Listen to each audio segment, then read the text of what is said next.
은혜로운 찬양 칸탄타 감사를 드립니다.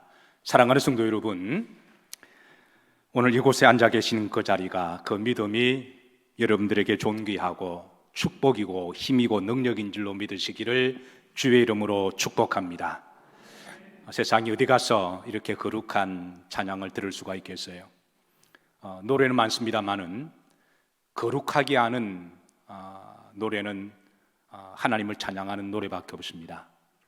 세상에 많은 장소들이 있지만 우리를 거룩하게 하고 성령의 감동을 주시고 우리에게 힘을 주는 곳은 하나님의 전이요, 성령의 능력이요, 또 하나님의 말씀인 줄로 믿으시기를 주의 이름으로 축복합니다. 세상에 하나님의 전과 같은 곳이 없습니다. 세상에 하나님 같으신 분이 없습니다. 세상에 어디 가서 위로를 받겠습니까? 오직 우리가 하나님 여호와만을 바라볼 때 우리가 위로를 받습니다. 우리 믿는 사람들은 그 힘과 위로와 능력으로 세상을 살아가고 이기는 사람들인 줄로 믿으시길 바랍니다. 여러분의 자리를, 성전의 자리를 끝까지 잘 지키시고 존귀하게 여기시고 감사히 여기시기를 주의 이름으로 축복합니다. 특별히 오늘은 부활입니다. 부활의 날인데 강단에 보시면 백합도 있고 부활을 상징하는 아름다운 꽃들이 만발합니다. 잠깐 한 10초 시간 드릴 테니까 여러분 보시고 마음껏 여러분 마음이 이 꽃처럼 밝아지시고 기뻐하기를 소망합니다. 지금 전 세계적으로 왠지 모르는 불안의 영이 돌아다니고 있어요. 근심과 두려움의 영이 돌아다니고 있습니다.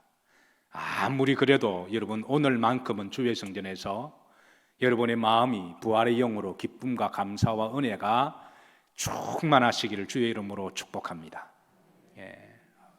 강단 좀 보시죠. 저를 보지 마시고 꽃들을 보세요. 여러분 불과 몇 개월 전만 하더라도 이 나무들은 거의 죽은 나무였어요. 봄이 되니까 활짝 폈습니다.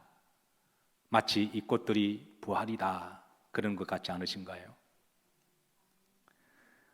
봄 되면 땅에서 새싹들이 올라옵니다. 자세히 보면 저만 그런 게 아니라 저보다 여러분들의 그 문학적 감성이나 또 인생의 감성이 더 많으신 분들이니까 저는 새싹에 올라올 때마다 그렇게 신기할 수가 없어요. 그 새싹이 고개를 내밀어 올라올 때 마치 부활이다 하는 것 같습니다.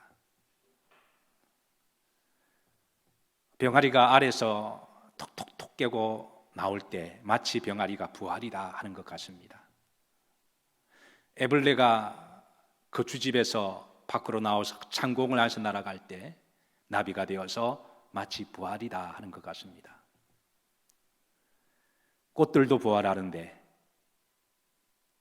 왜 주님이 부활하지 못하시겠어요? 사랑하는 성도 여러분,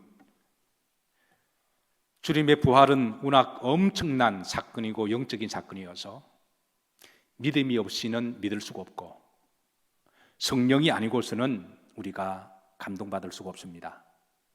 세상 사람들은 몰라도 주님을 믿는 우리 모든 그리스도인들에게 이 부활의 믿음으로 살아가시고 부활의 소망으로 천국을 바라보시고 부활의 능력으로 불안도 이기시고 부활의 힘으로 두려움도 이기시고 부활의 힘으로 사망도 이기시기를 주의 이름으로 축복합니다. 시산만평 하나 보도록 하시죠. 어느 잡지에서 시대를 반영하는 만평입니다. 예수님이 부활하시기 위해서 무덤에서 나오시는데 한 병사가 지금 방역 기간이니까 나오지 말고 들어가시라는 거예요. 웃픈 만평입니다. 웃기기도 하지만 슬픈 만평입니다. 주님 어떻게 하실까요? 어떻게 하시면 좋겠습니까? 주님이 나오셔야 될까요? 들어가셔야 될까요? 어떻게 하시면 좋으시겠어요? 물론 믿지 않는 사람들이 뭐 그렇게 말할 수는 있습니다. 왜? 부활의 복음을 알지 못하고 믿음이 없으니까. 근데 우리 믿는 사람들이 부활절을 연결을 해야 되지 않겠는가? 그럼 언제까지 연결해야 될까요? 다음 주 아니면 그 다음 주?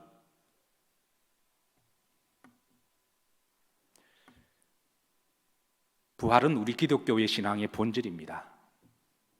고린도전서 15장의 바울은 부활이 없으면 우리의 믿음도 헛것이고 우리의 신앙은 소망이 없다, 그렇게 말씀하고 있습니다. 주님이 부활을 연기한다면 아마 우리 기독교의 신앙은 사라질지도 모를 일입니다. 초대교회 때에 그렇게 극심한 핍박과 순교적인 환경 속에서도 우리 신앙의 선배들은 부활을 지키기 위해서 목숨을 포기했습니다. 그런데 오늘 이 시대는 우리의 목숨을 지키기 위해서 부활을 포기하는 시대를 요구를 하고 있습니다. 어차피 신앙은 하나님과 나와 1:1 관계라면, 어차피 믿음은 나와 하나님과의 관계라면 오늘 이 시대에 우리 그리스도인들이 이 부활신앙을 어떻게 받아들일지는 각자의 몫이고, 또 거기에 대해서 심판도 하실 분은 하나님이시라면 다시 한번 부활주를 맞이해서 한국교회뿐만 아니라 우리 모든 믿음의 사람들이 잠시 주춤하기는 했지만, 잠시 경험하지 못한 일로 말미암아 당황하기는 했지만, 우리가 다시 아나스타시스를 해서 다시 복음으로 우리가 다시 일어나서 다시 믿음으로 회복되어지는 부활의 역사가 있기를 기도하고 소망합니다. 따라서 하십니다. 기독교는 부활의 종교입니다. 우리 기독교만이 가지고 있는 독특한 축복입니다. 다른 종교는 있을 수가 없는 겁니다.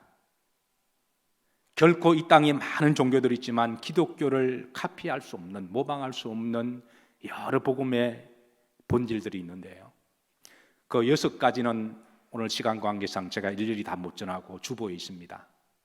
참고하시고 그 중에 하나가 부활입니다.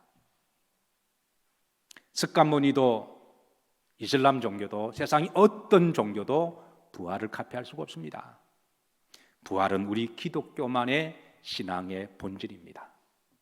우리가 다른 것은 몰라도 우리가 이 신앙의 본질은 우리 신앙의 선배들이 그러했던 목숨을 걸고 지키고 보존하고 잘 지켜서 우리 신앙의 다음 세대들에게 이 신앙을 물려줘야 할 신앙의 책임이 있는 줄로 믿습니다. 분명한 것은 주님의 부활은 곧 나의 부활로 연결됩니다. 사랑하는 성도 여러분, 그 누구에게도 이 부활의 믿음과 소망을 빼앗기지 마시기를 주의 이름으로 축복합니다. 오늘 본문 말씀해 보시면 부활을 체험한 세 종류의 사람이 나와요. 첫 번째 1절에 보시면 3명의 세 종류 여인들이 나옵니다. 막달라 마리아와 그리고 야고보의 어머니 마리아, 그리고 살로메라고 하는 여인이 나옵니다. 두 번째 종류의 사람은 예수님의 12 제자들입니다. 정확하게 말하면 12 제자들 가운데 10명의 제자들이죠. 가룟 유다는 이미 예수님을 부인하고 떠나서 자기 길로 갔습니다. 그리고 도마는 이미 세상으로 갔습니다. 나머지 10명 제자에게 주님이 나타나셔서 부활의 모습을 보여주셨습니다. 세 번째 세 종류의 사람은 엠마오로 가는 12절부터 13절까지 엠마오로 가는 익명의 2명의 그리스도인들입니다. 그러면 총 오늘 본문에 보면 주님의 부활을 체험한 사람들이 15명이 됩니다. 저는 이 15명이 가운데 여러분도 들어가시기를 주의 이름으로 기도하고 축복합니다. 그런데 이 주님의 부활을 체험했던 3명의 세 종류의 사람들은 공통점이 있습니다. 처음에는 예수님의 부활을 믿지를 못했어요. 그래서 3명의 여자들도 1절 이하로 보시면 예수님의 부활을 보고 무서워하여 도망갔더라. 이거는 유령인 줄 알았던 거예요. 그러니까 인간의 이성과 상식으로 경험으로는 이거는 받아들일 수 없는 거죠. 역사적으로 지금까지 죽었던 사람이 한 번도 살아난 것을 본 적이 없으니까 인간의 이성과 경험은 이 부활할 수가 없는 거니까, 그러니까 처음에 이 부활을 목격했던 우리 신앙의 선배들도 유령인가 그렇게 생각했던 거죠. 두 번째는 10명의 제자들도 8절, 11절 말씀 보시면 믿지 못하더라 그랬습니다. 믿지 못하더라. 그리고 13절에 보면 엠마오로 내려갔던 두 제자들도 처음에 부활하신 예수님을 보고 믿지 아니하였더라 그렇게 했습니다. 왜 성경은 한결같이 세 종류의 사람들이 믿지 않았음을 알려주실까요? 그건 일종의 신앙의 패턴입니다. 왜냐하면 이 부활의 사건은 인간의 이성과 경험으로 어떻게 설명하거나 경험한 적이 없기 때문에, 본 적이 없기 때문에 믿지 못하는 것은 어떤 점에 있어서 보면, 인간적으로 보면 당연한 일이다. 우리가 신앙생활을 하다 보면 처음부터 부활을 믿는 사람은 저는 거의 없다고 생각을 해요. 만약에 교회에 처음 오셨는데 목사가 설교하는 중에 그날 부활절이라고 하십시다. 목사가 주님이 부활하셨습니다. 그러면 그 사람이 아멘 했다면 그 사람은 정말 믿음이 특별하게 좋아서 믿음의 은사가 있는 분이 아니면 분위기에 따라 자기도 모르게 아멘할 가능성이 많은 사람이에요. 저는 교회 처음 와서 부활을 믿는 사람, 아멘하는 사람 보면 개인적으로 속으로 저 사람이 뭔가 알고 그러나 그렇게 솔직하게 바라볼 때가 있습니다. 마치 이 세 종류의 사람들이 주님을 적지 않아 오랫동안 3년 동안 따라다녔음에도 불구하고 주님의 부활을 목격했을 때에 믿지 못하였다라는 것과 같은 거예요. 왜냐하면 인간이 이성으로 경험으로 설명할 수 없고 본 적이 없기 때문에. 그런데 중요한 것은 결국은 저들은 주님의 부활을 믿게 됩니다. 그 주님의 부활은 역사적인 사실의 부활이었고 그리고 믿음의 부활이었습니다. 마찬가지로 매 시대마다 하나님은 믿음의 사람들을 부르세요. 그게 모태신앙이든 아니면 모태신앙이 아니든 간에 우리는 다 한 시대를 살아가면서 주님을 만납니다. 그리고 해마다 우리는 부활절을 주님 앞에 기념하여 예배드립니다. 그리고 모든 사람들의 공통적인 갈등과 고민은 이 부활에 대한 소식을 들었을 때 처음에는 믿지 못합니다. 그러다가 갈등하고 고민하고 그러다가 어느 순간부터 결국은 믿어지게 됩니다. 오늘 제자들이 결국은 예수님의 부활을 믿었듯이 매 시대마다 그런 영적인 현상들이 일어나는데요.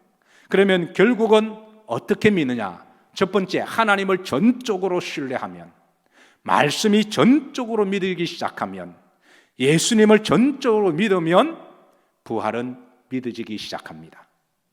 두 번째, 부활을 영적으로 어떻게 믿어지냐면 성령을 체험하면 믿어지게 됩니다. 성령을 체험하면 그 성령께서 내 속에 들어와서 나의 영을 통하여 부활을 믿어지게 하는데 결국은 부활을 믿어지게 하십니다. 이게 하나님의 사랑이고 믿음의 여정입니다. 사랑하는 성도 여러분, 마침내 오늘 세 종류의 사람들이 예수님의 부활을 믿었듯이 믿음의 여정 가운데 마침내 예수님의 부활을 믿으시기를 주의 이름으로 축복합니다. 주님의 부활은 역사적인 사실이었고 주님의 부활은 영적인 부활이었습니다. 그래서 네 번째 부활을 체험해야 될 사람들은 바로 매 시대마다 주님을 믿는 여러분과 저가 되어야 합니다. 만약에 우리가 믿음 생활하면서 주님의 부활을 끝까지 믿을 수가 없다면 정말 자신이 거듭난 그리스도인인지 심각하게 한번 영적으로 점검을 하셔야 돼요.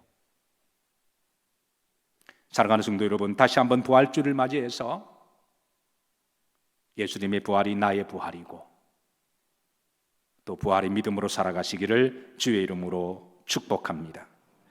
미국의 주일학교 아이들에게 선생님이 물었습니다. 여러분, 지금 살아있는 사람들 중에 가장 위대한 사람이 누군가요? 라고 물었습니다. 천진난만한 아이들이 손을 들어서 대통령이요 라고 말하는 아이도 있었고 어떤 아이는 우리 아버지, 우리 어머니라고 말하는 아이도 있었고 어떤 아이는 선생님이라고 말 하나 계셨는데, 근데 어떤 날이 손을 들면서 예수님이십니다 그래요. 그래서 선생님 말하기를, 아니 죽은 사람 말고 지금 살아있는 사람 중에, 그러자 아이가 말하기를 He's alive, 주님은 지금도 살아계세요 라고 대답했습니다. 이럴 때 아멘 하셔야 되는데, He's risen, 주님은 부활하셨습니다. 그러니까 죽음은 죽으신 분이 아니라 지금도 살아계신 부활하신 주님이라는 거예요. 새벽에 고린도전서 15장 20절 말씀을 나누었습니다. 바울의 고백입니다. 그러나 이제 그리스도께서 죽은 자 가운데서 다시 살아나사 잠자는 자들의 첫 열매가 되셨도다. 놀라운 것은 이 바울의 고백이 시제가 과거형이 아니라 현재형입니다. 그러나 이제는 바울은 예수님이 부활하시고 승천하시고 난 다음에 나중에 예수님을 믿은 사람이었기 때문에 바울은 예수님의 부활을, 역사적인 부활을 직접 제자들처럼 보지를 못했습니다. 그러나 그가 다메섹 도상에서 부활하신 예수님을 영적으로 체험하신 거죠. 그래서 바울의 주님의 부활은 He was alive, 그는 부활 과거에 하셨다가 아니라 He is alive, 주님은 그러나 이제 그리스도께서 죽은 자 가운데서 다시 살아나사 부활의 첫 열매가 되셨도다. 요게 다시 살아나사, 이 말은 아나스타시스입니다. 아까 제가 광고 시간에 아나스타시스를 좀 기억하라고 말씀을 드렸는데, 첫 열매가 되셨다, 바쿠림이라는 말이죠. 히브리인들에 있어서 첫 열매에 대한 신앙적 인식은 첫 열매가 있으면 두 번째 열매가 있다는 겁니까, 없다는 거예요? 있다는 거예요.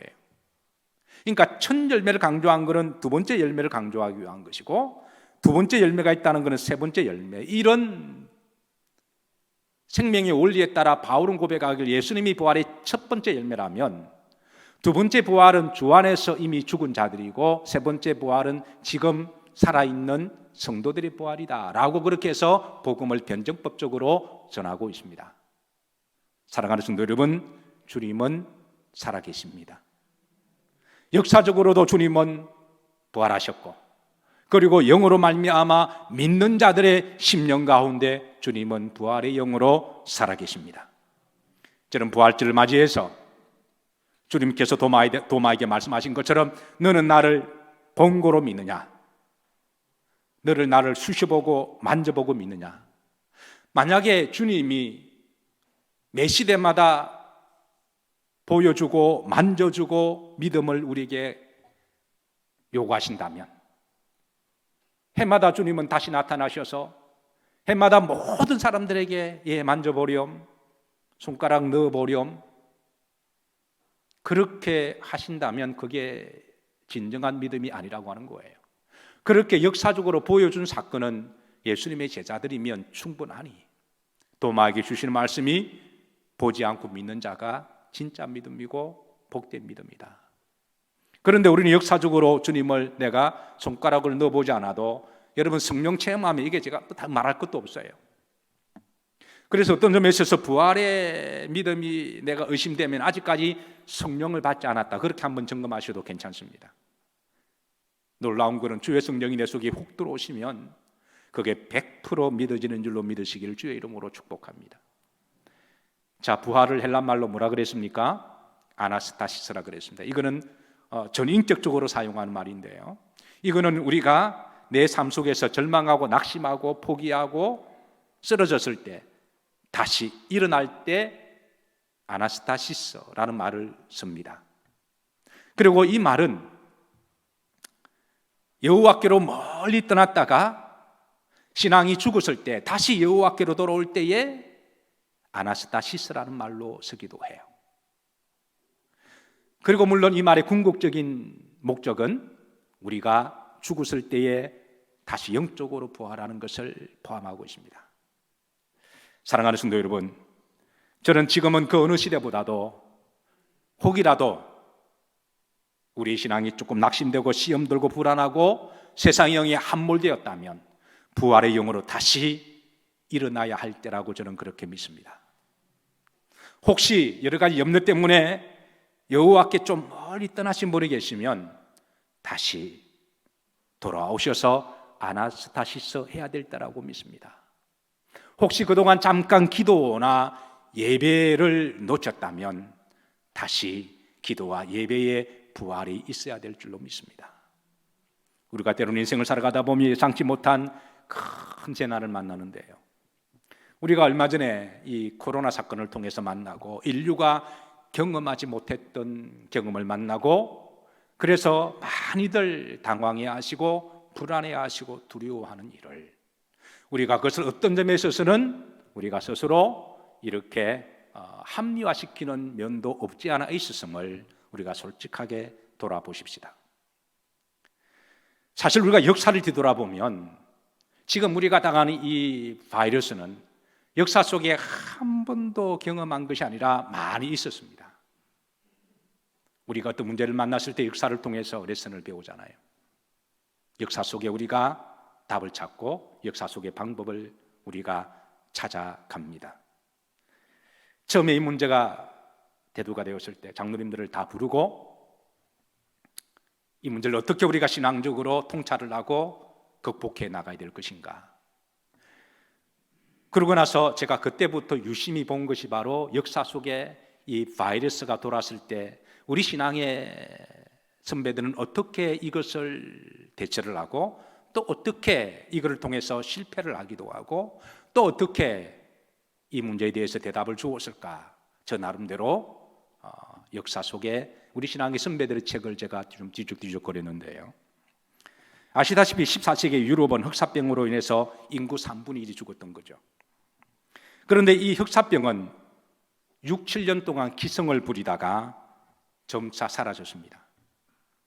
그런데 사라지는 듯 했지만 요게 수십 년마다 10년 단위로, 20년 단위로, 50년 단위로 요게 변종이 되어서 또 다른 악종의 바이러스로 그렇게 출현이 되었는데요, 이렇게 재현되기를 거의 500년 동안에 반복이 되었습니다. 주기적으로 10년 단위, 20년 단위, 50년 단위, 거의 19세기까지 요게 거의 재현이 되었는데요, 그래서 그런 점에 있어서 앞으로 사스, 메르스뿐만 아니라 앞으로 이 코로나 바이러스가 또 지나가면 또 다른 종류의 바이러스가 또 재현될 것을 예측 가능합니다.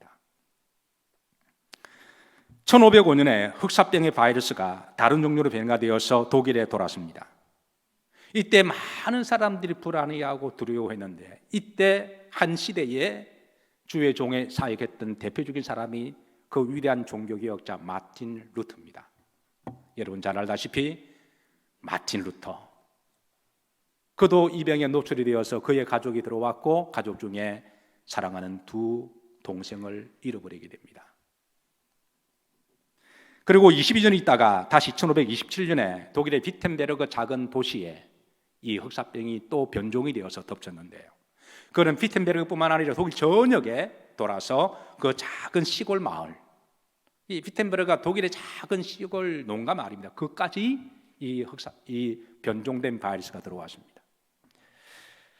이때도 많은 사람들이 불안해하고 두려워하고 죽었는데, 그때 많은 그리스도인들이 루터에게 질문합니다.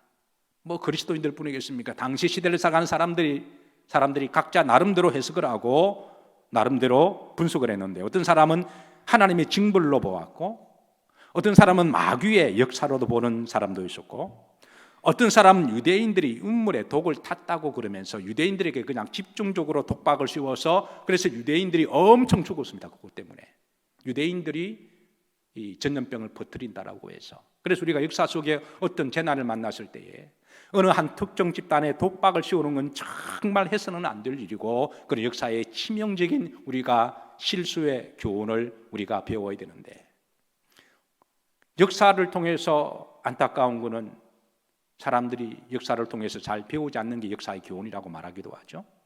그래서 1923년입니까? 일본의 동경에 관동 대지진이 났을 때 일본 사람들이 한국 사람한테 독박을 씌워가지고 일본에 사는 우리 한인 교포들 6천 명이 다 죽어버렸잖아요. 앞으로 정말 그런 일은 다시는 없어야 될 줄로 그렇게 저는 믿습니다. 그런데 어떤 사람은 종말이 가까웠으니까 우리가 어느 장소로 피신해서 주님 오시기를, 그날과 그 시에 주님 오시니까 이렇게 해서 또 극단적인 종말론주의자들이 나타나서 또 많은 사람들을 또 그렇게 또 불안을 조성하고 그렇게 해서 또 그때 또 많은 이단들이 나타나기도 했어요. 대표적인 사람이 바로 지스카라고 하는 사람인데요. 그를 따라서 많은 사람들이 또 어느 외딴 곳에 가서 집단 언론 생활하는 그런 현상이 또 일어나기도 했습니다.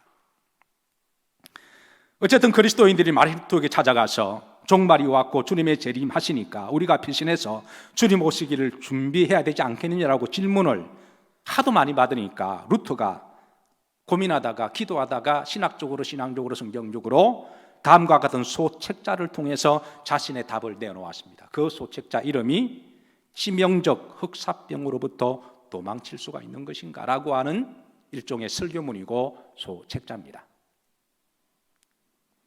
루터는 이 소책자를 통해서 우리가 이 바이러스를 통해서 극단적인 해석은 조심해야 된다. 가령 마귀의 역사라든가 아니면 유대인 때문에 운물의 독을 탔다든가, 그리고 극단적인 종말을 조성함으로 말미암아 믿는 사람들은 재난을 만났을 때 종말론을 남용함으로 말미암아 늑대치는 양치기 소년이 되지 않기를 바랬던 거예요. 왜냐하면 그렇게 자꾸 남발하다 보면 분명한 것은 종교개혁자들은 다 종말론을 믿는 사람들이었음에도 불구하고 함부로 어떤 재난이 있을 때마다 종말을 남용하지 않았습니다. 왜냐하면 주님은 분명히 때가 되면 오시는데 그걸 너무 문제 때마다 남용하다 보니까 이게 양치기 소년이 되어버렸던 거죠. 그래서 건강한 성도님조차도 이제는 종말했다 그래도 별로 놀라지도 않아요. 별로 두려워하지도 않습니다. 하도 그동안 그걸 이단들이 남용을 해놓으니까. 그래서 이게 역사 속의 루터는 그걸 극단적인 종말론을 말하지 말라고 그렇게 권면하기도 했으면서, 그러나 루터는 누구보다도 주님이 오시는 종말론 신앙을 믿던 사람 중에 한 사람이었어요. 그는 이 책에서 다음과 같은 내용을 했는데 제가 5가지로 어떻게 루터가 답을 주었는지 제가 여러분들에게 소개합니다. 첫 번째, 먼저 하나님께 자비와 긍휼을 베풀어 주시기를 기도하라고 권면합니다. 두 번째는 전염병에 걸리지 않도록 최선을 다해서 조심을 하되 나의 무지와 무책임으로 말미암아 다른 사람에게 전염병이 감염되지 않도록 방역에 최선을 다하고, 그래서 이를 위해서 그 당시는 의학이 발전되지 않았으니까 손을 깨끗하게 씻는 것, 목욕을 깨끗하게 하는 것, 그것을 루터가 많이 강조하기도 했습니다. 세 번째, 최대한 조심을 하되 혹 감염되어 죽는다고 할지라도 너무 죽음 자체를 두려워하지 말라는 거예요. 최대한 조심을 하되 우리 그리스도인들에게는 부활의 소망이 있으니까 그게 영에 눌리지 말고 그거로 말미암아 신앙이 시험 들거나 왜곡되지 않도록 특별히 믿음 생활을 잘 관리하라고 권면을 합니다. 네 번째, 종말론적인 신앙을 살아가되 지나치게 종말론이나 주님의 재림을 남발함으로 양치기 소년이 되는 것을 조심하고 또 그렇게 미혹하는 사람들을 따라가지 말라, 그렇게 공고를 해주고 있습니다. 마지막 5번째, 이 전염병 중에도 하나님의 선하신 뜻이 있음을 분명히 믿고 그리고 자신의 자리에서 주신 사명을 잘 감당하라고 그렇게 권면을 했는데, 저는 오늘 이 시대를 살아가는 우리 그리스도인들에게 많은 답이 되리라고 저는 그렇게 생각합니다. 사실 제가 그동안 시간 날 때마다 말씀드린 것 중에 대부분의 말은 종교개혁자들의 한 답 중에 제가 여러분들에게 소개한 겁니다. 1519년에 스위스의 쥐류에 전염병이 또 덮쳤습니다. 스위스의 쥐류가 이 전염병으로 3분의 1이 죽었습니다. 그런데 그 도시의 위대한 종교개혁자 쯔윙길리가 활동하고 있던 때여서 그때도 그 스위스의 많은 크리스찬들이 쯔윙길리에게 질문을 합니다. 그런데 이 쯔윙길리가 바이러스에 감염이 됩니다. 당시 바이러스에 감염되면 거의 죽는다고 봐도 됩니다. 지금은 여러 가지 좀 의술이 많이 발전되어서 완치율이 많잖아요. 근데 온몸이 썩어 들어가고 죽는 한 2개월 동안에 거의 죽다가 기적적으로 살아나요. 그런데 이 에반겔리가 그렇게 전염병을 겪는 2개월 동안에 죽을 만큼의 고통과 불안과 두려움 속에서 그걸 믿음으로 승화시켜서 하나님을 원망하거나 불평하는 게 아니라 오히려 역병 찬송가를 짓습니다. 시간 관계상 제가 여러분들에게 다 읽어드리지는 못하고 1절, 2절, 3절 가사로 그렇게 찬송시로 되어 있는데요, 제가 문자를 보내시면 제가 보내드리도록 하겠습니다. 1절은 투병초기입니다. 투병초기. 2절은 투병하는 동안입니다. 2절에는 거의 자신이 죽을 걸로 생각하고 하나님 앞에 거의 임종에 관한 유언을 남기는 그런 내용이에요. 3절은 회복될 때입니다. 자, 그리고 세월이 좀 지나서 18세기 영국에 이 바이러스가 또 한 번 돕니다. 여러분 잘 아시다시피 존 웨슬리 그러면은 우리 감리교회 창시자이기도 하고 위대한 목회자고 위대한 종교개혁자고 위대한 영성가입니다. 그런데 이 존 웨슬리가 극심한 바이러스가 돌아왔을 때에 보여준 두 태도는 참으로 밸런싱을 잘 맞춥니다. 한쪽에는 과학적인 의학적 방법을 통해서 바이러스를 조심하는 방법이 하나가 있고, 다른 한 방법은 본질적으로 우리 기독교의 신앙과 믿음이 이거를 통해서 시험되거나 후퇴가 되거나 왜곡되지 않도록 그렇게 이 두 가지 밸런싱을 잘 맞추어서 그 당시 그리스도인들에게 이제 영적인 통찰력을 가지고 말씀을 전해주셨는데요, 물론 우선 본질은 말씀과 기도와 하나님의 선하신 뜻이 있음을 믿고 믿음으로 잘 이겨나가자라고 하는 게 신앙의 길이죠. 그런데 의외로 웨슬리는 다른 한편으로는 이 바이러스를 퇴치하기 위해서 이게 기계를 하나 발명했습니다. 한번 다음 기계를 한번 보시죠. 웨슬리가 발견한 정전기 치료 기계인데요, 그러니까 정전기의 전기 전압을 이게 해서 우리 몸속에 면역력을 증강을 시키고 그리고 몸에 있는 여러 가지 질병을 퇴치하는 이 기계가 효과가 있었느냐 없었느냐 그거는 이제 그 시대의 역사의 목이겠지만, 중요한 것은 한 시대 영성가가 어떤 문제가 생겼을 때에 믿음과 영성을 통해서도 그 문제를 통찰했지만, 다른 한편으로 하나님 주신 지혜와 지식과 과학과 상식을 통해서도 과학적 의학적 방법을 통해서 이 문제를 풀어나가고자 하는 그 자세라고 하는 거죠. 1747년에는 웨슬리가 기초의학 서적을 출판했습니다. 기초의학 서적입니다. 웨슬리가 이 책을 출판하는 것은 어떻게 하든지 하나님 주신 지혜를 통해서 과학적 의학적 방법을 통해서 성도들이 건강해서 빨리 치유가 되기를 바라는 목회자의 마음이 아닐까요? 그는 이 책에서 하나님이 주신 믿음과 자연적인 치료 방법, 과학적인 치료 방법 약 900가지의 치료법을 소개하고 있습니다. 사랑하는 성도 여러분, 그리고 무엇보다도 중세시대 우리 종교개혁자들은 지금보다 우리가 지금 한 번도 가보지 않는 길 아니요, 우리 선배들은 더 힘든 길을 걸어왔습니다. 그러니까 우리가 좀 힘들어도 우리 선배들을 좀 기억하십시다. 그리고 그들은 공통적인 특징이 하나가 이렇게 극심한 고난 속에서도 따라 사십니다. 하나님의 선하신 뜻이 있는 줄로 믿었다는 거예요. 저는 이번 사건을 통해서 하나님의 선하신 뜻이 있는 줄로 믿습니다. 지금 이 극심한 질병이 얼마까지는 이탈리아를 강타하고 지금 미국을 강타하고 있는데요, 지난주 목요일입니까? 미국에 목회하는 제 동료 목사님이 미국을 위해서 기도해 달라고, 우리나라가 힘들 때 우리나라를 위해서 기도했으니 자꾸 이상히 비꼬거나 이렇게 그러지 말고 기도해 달라는 거예요. 그러면서 한편으로는 미국에서 엄청난 놀라운 일이 영적으로 일어나고 있다. 아나스타시스, 하나님을 떠났던 사람들이 다시 돌아오기 시작했고, 일상의 믿음이 소중했지 몰랐던 사람들이 길거리에 무릎을 꿇고 기도하는 그리스도인들이 늘어나기 시작하면서 자발적으로 길거리에서 주님께 손을 들어 그동안 미국이 너무 세속화되었음을 회개하고, 너무 하나님을 멀리 떠났음을 회개하고,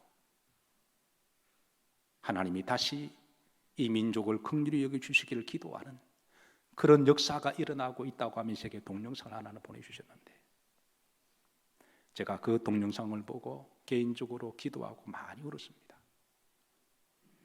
저는 이 극심한 시기 가운데도 하나님의 놀라운 부활의 역사가 있을 줄로 믿습니다. 어차피 신앙은 나와 하나님과 일대일 관계고, 어차피 시험 들려고 하면 작은 문제도 시험 들고, 그러나 아무리 고난이 오더라도 죽게 돌아올 자들은 저는 돌아와서 더 주님을 더 깊게 주님께 예배드리고 믿음으로 살아갈 줄로 저는 그렇게 믿습니다.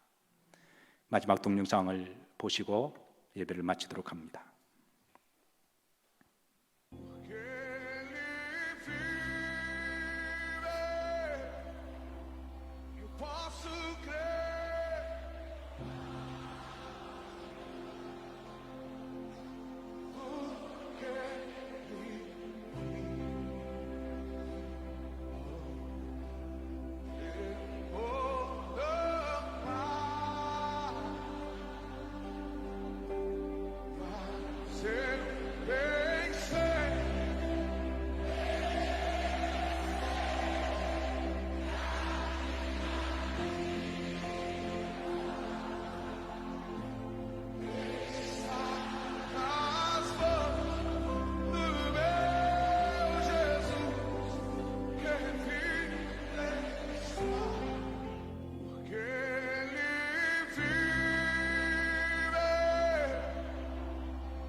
다 일어나셔서 우리 두 손을 들고 오늘 주신 말씀 붙들고 또 중보의 영으로 다 같이 기도하십니다.